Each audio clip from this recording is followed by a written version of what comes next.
Assalamualaikum warahmatullahi wabarakatuh.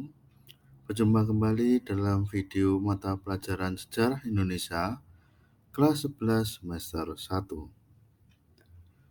Pada video kali ini kita akan membahas mengenai perlawanan bangsa Indonesia terhadap pemerintahan Hindia Belanda.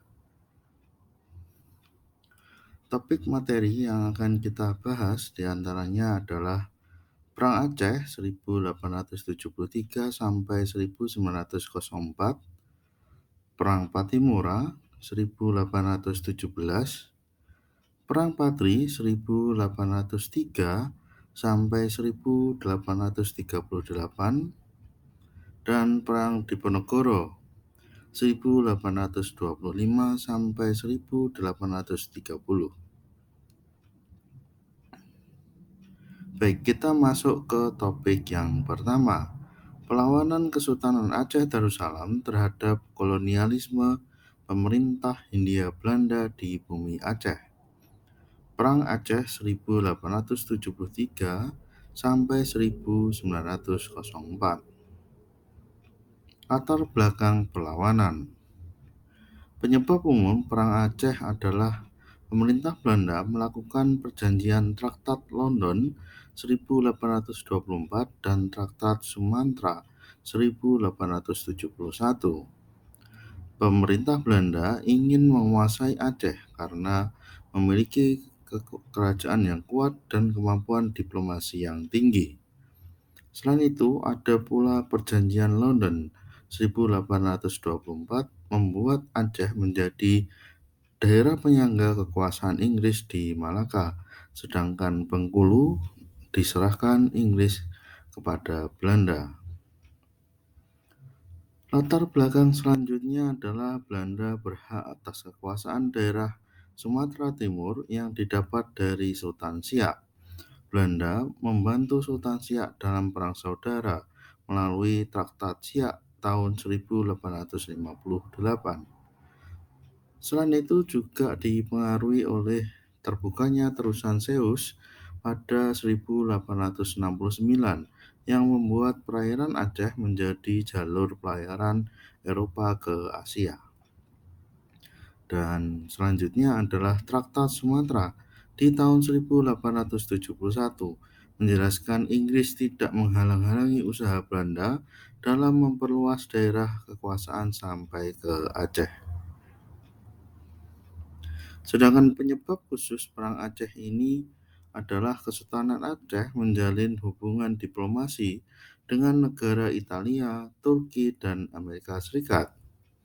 Belanda merasa cemas nantinya jika Aceh menuntut untuk diakui kedaulatan oleh Belanda.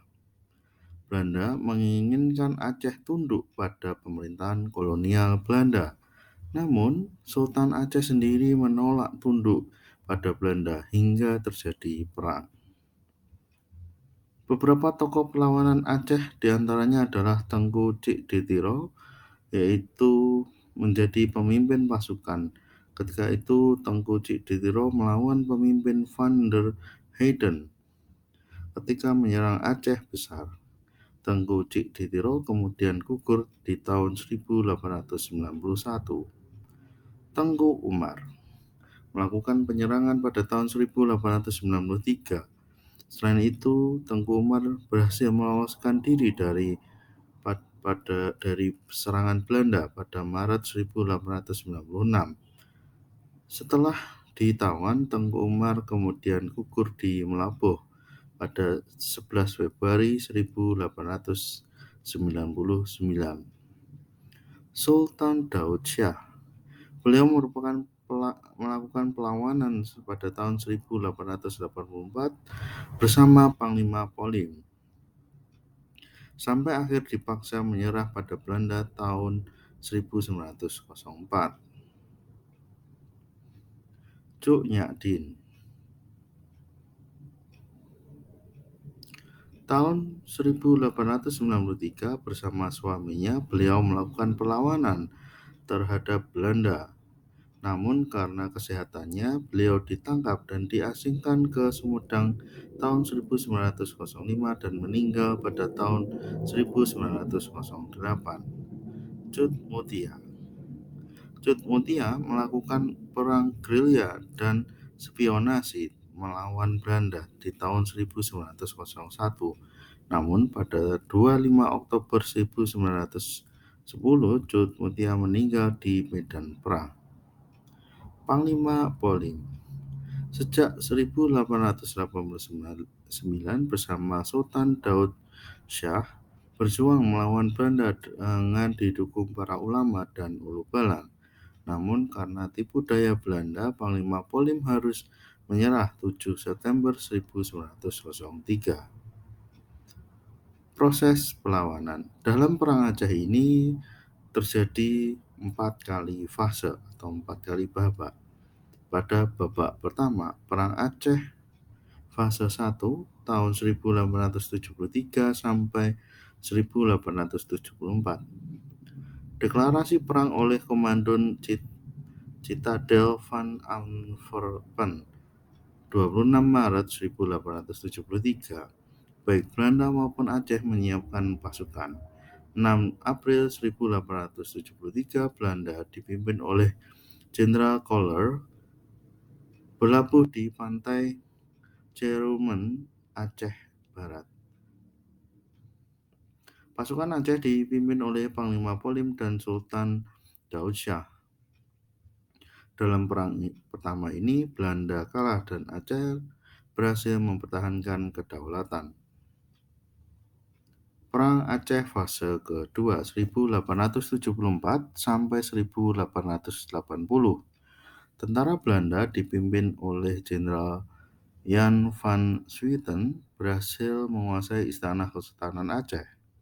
Pasukan Aceh mengalihkan perjuangan dengan meninggalkan keraton dan bergerilya. Pasukan Aceh dipimpin Tengku Muhammad Daud berhasil bertahan dari serangan Belanda ini. Perang Aceh fase ketiga 1881 sampai 1896. Pasukan Aceh dipimpin oleh Tengku Umar, Cik Ditiro, Panglima Polim, dan Cut Nyadin. Tahun 1891, Belanda menurunkan Senok Horonya, ahli Arab dan Islam, sebagai penasihat untuk urusan adat dari pemerintah kolonial. Dia melakukan pendekatan terhadap para ulama untuk menentukan siasat untuk menyerang dalam pasukan Aceh. Beberapa petinggi perlawanan Aceh ditangkap seperti Tengku Umar dan meninggalnya Tengku Cik Ditiro. Fase keempat 1896 sampai 1910. Sepeninggalan Tengku Umar, pasukan Aceh dipimpin oleh Cut Nyadin, istri Tengku Umar, dan dibantu oleh pejuang wanita Pacut Barin. Kondisi rakyat Aceh mulai melemah setelah banyaknya pemimpin ditangkap. Strategi Senok Horonya berjalan lancar dan memperlemah kekuatan Aceh. Tahun 1905, Cut Nyadin ditangkap, kemudian diasingkan ke Subang sebagai berakhir pula Perang Aceh. Topik yang kedua, perlawanan Pattimura terhadap kolonialisme pemerintah Hindia Belanda di Maluku. Perang Pattimura 1817. Latar belakang. Maluku di bawah kekuasaan Belanda.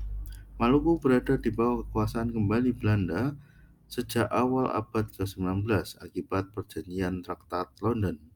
Kesewenangan Residen Saparua, yaitu Van der Burg, bertindak sewenang-wenang dan menyuruh rakyat untuk kerja paksa. Kebijakan monopoli. Belanda menerapkan kebijakan monopoli perdagangan rempah-rempah di Maluku. Selain itu juga menerapkan pelayaran hongi untuk menyengsarakan rakyat.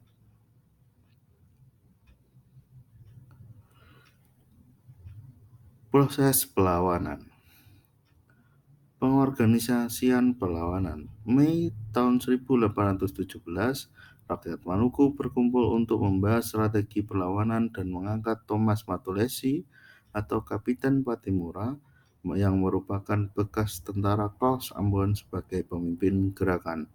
Pattimura dibantu Anthony Rebo, Philip Latimahina, Lucas Celano, Aaron Lisa Pavi, Masihor Kesaulia, Sarasa Sanaki, Christina Marta Tiahau, Paulus Tiahau. Proses perlawanan, penyerangan pos penjagaan Belanda.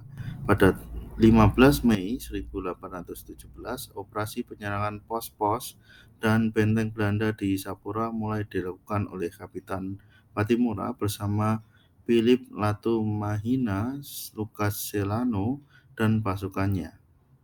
Pada penyerangan ini berhasil merebut benteng Dwarstede dan menewaskan Residen van der Burg.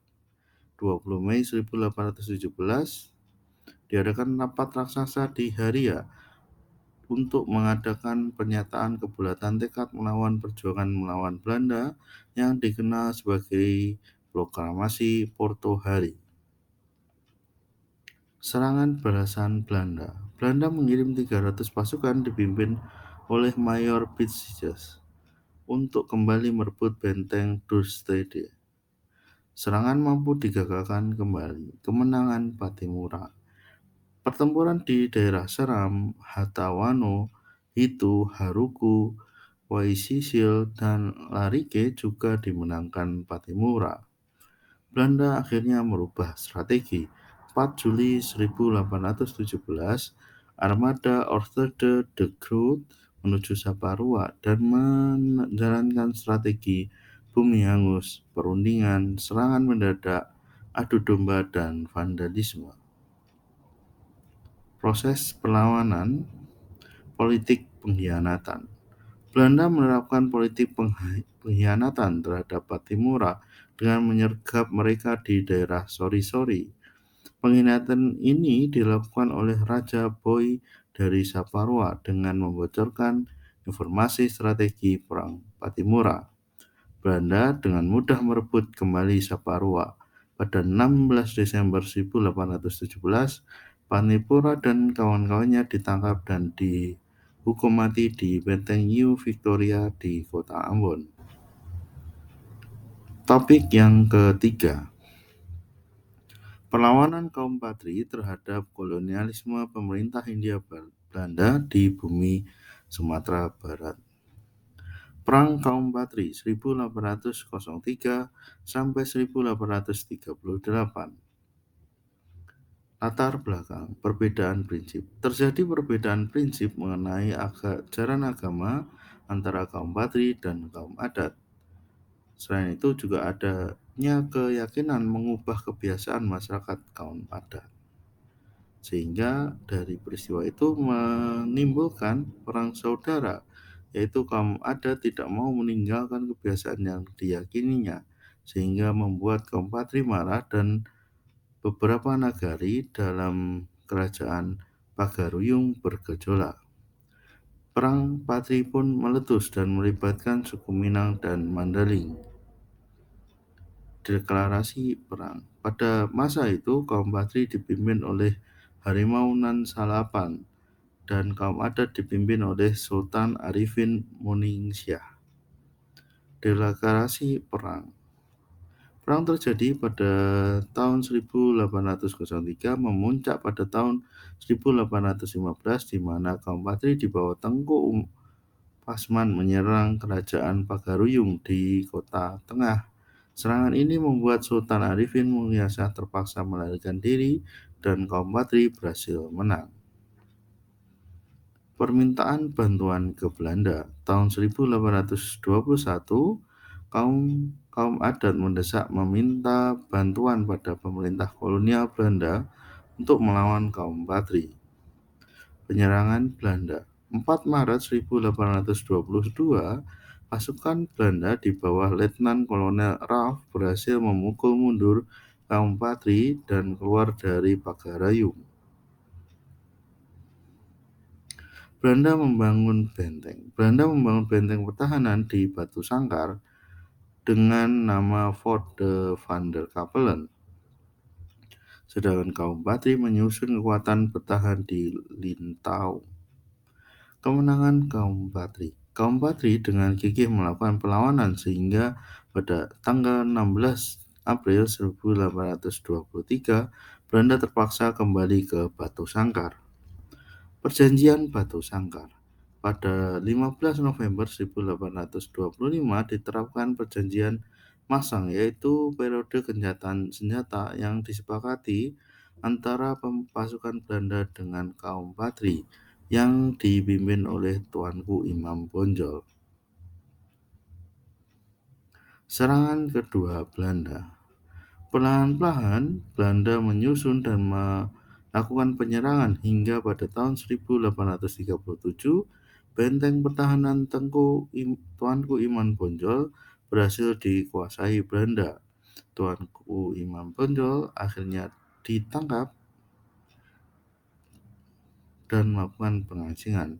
Perang berlanjut sampai akhirnya benteng terakhir kaum Patri di Dalu-Dalu, Rokan Hulu, yang dipimpin oleh Tuanku Tambusai jatuh ke tangan Belanda 28 Desember 1838.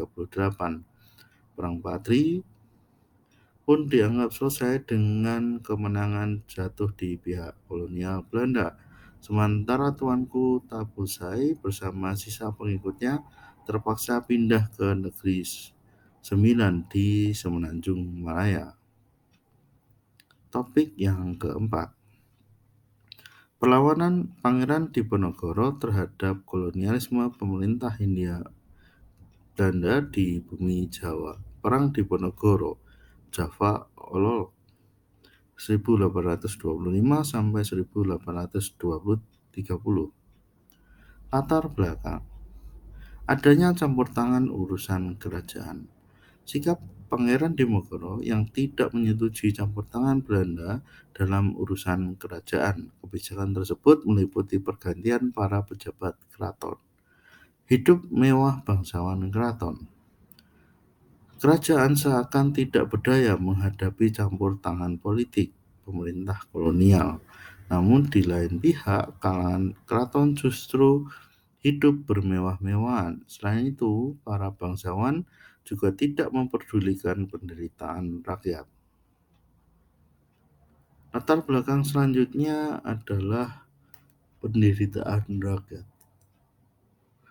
Kondisi para petani lokal menderita akibat penyalahgunaan penyewaan tanah. Selain itu juga ada ramalan Ratu Adil di Jawa. Masyarakat Jawa percaya akan ramalan Jayabaya bahwa akan muncul raja yang membawa kemakmuran bagi Jawa. Dan yang terakhir adalah pembangunan rel kereta api. Kekecewaan Pangeran Diponegoro memuncak ketika Patih Danurejo atas perintah Belanda memasang tonggak-tonggak untuk membuat rel kereta api melewati makam leluhurnya. Hal ini akhirnya menimbulkan gejolak di Pangeran Diponegoro. Peristiwa penangkapan Diponegoro 20 Juli 1825, di mana pihak istana mengutus dua bupati keraton senior yang memimpin pasukan Jawa Belanda untuk menangkap Pangeran Diponegoro dan Mangkubumi di Tegalrejo. Pangeran Diponegoro berhasil meloloskan diri, namun kediamannya di Tegalrejo dibakar habis.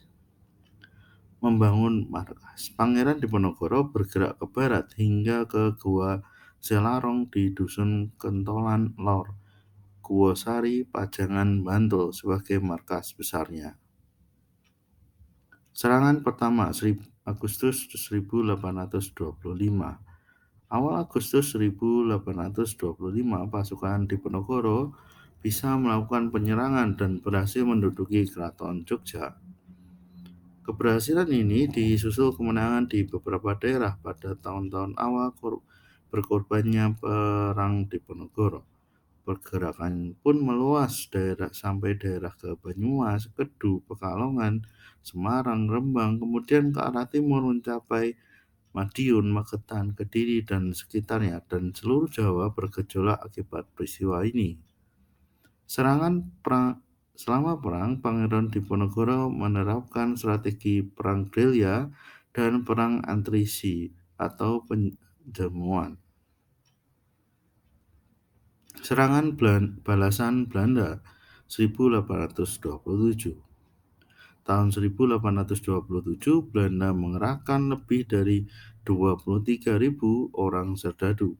Berbagai jenis pasukan, mulai dari pasukan infanteri, kavaleri, dan artileri yang berlangsung dengan sengit.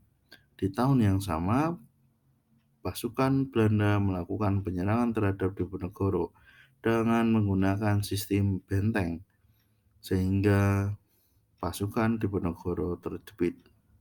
Pada tahun 1829, Kiai Mojo ditangkap, menyusul kemudian Pangeran Mangkubumi dan Ali Basyah Sentot Prawiro Dirjo menyerahkan diri kepada Belanda. Melihat kondisi yang terjepit, akhirnya Diponegoro bersedia berunding dengan Jenderal de Gaulle. Penangkapan Pangeran Diponegoro pada 25 Maret 1830, Jenderal de Gaulle memerintahkan Letnan Kolonel Louis du Perron dan Mayor A. Yves Michelis untuk mempersiapkan perlengkapan militer dan merencanakan penangkapan Diponegoro. Pada tanggal 28 Maret 1830, Jenderal de Gaulle berhasil menjepit pasukan Diponegoro di Magelang. Pada akhirnya, setelah pengkhianatan tersebut, Pangeran Diponegoro menyatakan bersedia menyerahkan diri dengan syarat sisa pengikutnya dilepas. Penyerahan diri Pangeran Diponegoro pun menandai berakhirnya Perang Diponegoro atau Perang Jawa pada tahun 1830. Pengasingan Pangeran Diponegoro.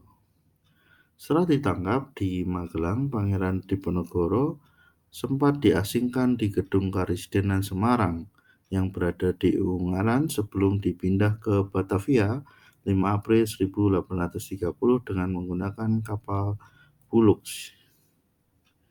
Pangeran Diponegoro tiba di Batavia 11 April 1830 dan ditawan di Stand Duis atau Gedung Museum Fathahillah. Pangeran Diponegoro kemudian dipindahkan ke Manado 30 April 1830 dan tiba pada 3 Mei 1830 untuk kemudian ditawan di Benteng New Amsterdam.